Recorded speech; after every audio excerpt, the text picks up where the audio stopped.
Hey guys, what's up? Oh, shit. I dropped my phone. Okay, so today is the 4th of July.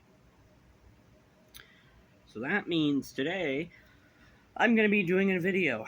I haven't done a video in quite a long time. So today I thought I would do a video talking about ranking all 13 Red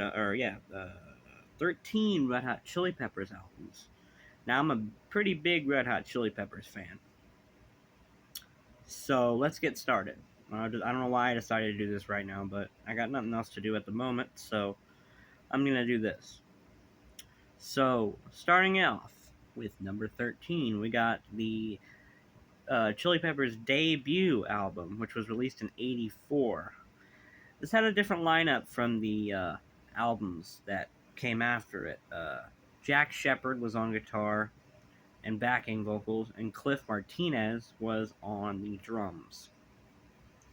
Now I've did this before with the Faith No More video. I have not uploaded it yet because I filmed it prior to the stuff that's been going on the last couple of days. And yeah, so this will be the first video, which is discography ranking Red Hot Chili Peppers. So because I don't want to take too much time on every song, I'm going to do 3 standout tracks for each of these albums. So the third track is Baby Appeal. Second one's going to be Get Up and Jump, and the third one is going to be Buckle Down. Alright, let's get to the next album. I want to try to do this quickly. We got 12 albums to talk about. Freaky Styley, that's my number 12, which was released in '85. First album to feature Helaus Slovak on guitar, and the last album to feature Cliff Martinez on drums. Standout tracks are Jungle Man, American Dance Ghost, and Nevermind. I kind of like the album cover art. It's pretty cool looking. They're always really silly. They are. And at the time, they were on lots of drugs during these early '80s albums. All right, number 11 is going to be the Uplift Mofo Party Plan, which was released in '87.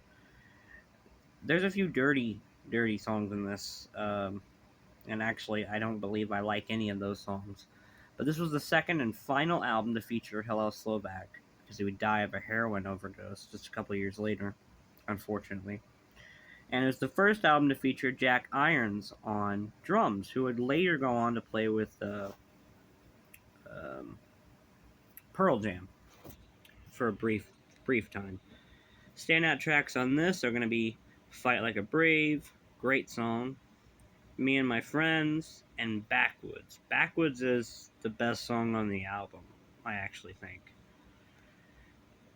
Alright, number 10 is going to be One Hot Minute, which was released in '95, and this was the first and only album to feature Dave Navarro on guitar.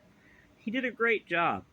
I actually have 4 standout tracks to this album because I had to add one of these songs.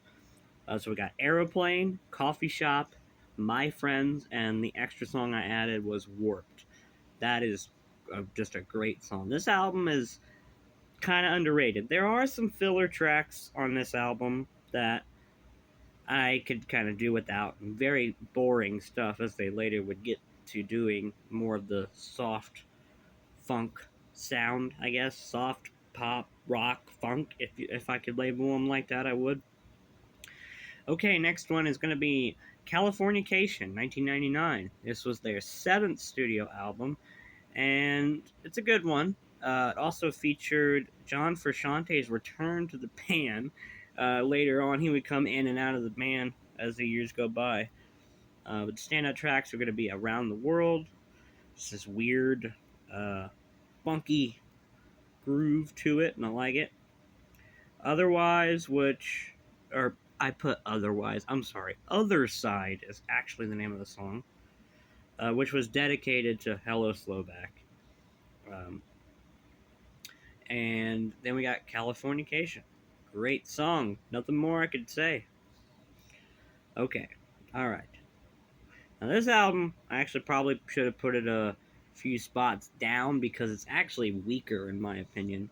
But number 8 is going to be By the Way, which came out in 2002. Oh, by the way, I forgot to mention when Californication came out. That was 1999. By the Way was released in 2002, and the standout tracks are By the Way, Can't Stop, and Universally Speaking. Now, there's a lot of filler on this album, and that's why I'm not big on it. Same as Californication was pretty good. Oh, One Hot Minute is what I meant to say. Had some filler on it. I wasn't big on. Number 7 is going to be Mother's Milk, which was released in '89. It was the first album to feature John Frusciante on guitar and Chad Smith on drums. Standout tracks are Nobody Weird Like Me, Knock Me Down, and Punk Rock Classic. Now, I actually love this album. I should have put it higher because this is one of the best Chili Peppers albums I think there is out there. They still had that really awesome signature sound that they would kind of go away from later. Number 6 is going to be Stadium Arcadium, which was released in 2006. 2006, really. Great album. I love this album from start to finish. It's a long album, though. There's like 28 songs. It's like a triple album, I think. But I'm only picking 3 songs, even though it's a double album. I'm not going to pick 6. I'm just going to pick 3. So Danny California kind of ends that whole trilogy of songs, I think, or duology of songs with oh, By the Way. I know it's a great song, too. Tell Me Baby, great song. Hump to Pump, Da Bump, is a good song. Number 5 is going to be The Getaway. Great album. Second and final album to feature, came out in 2016. Second album and final album to feature Josh Klinghoffer on guitar. This is where their sound started to shift from more of a soft funk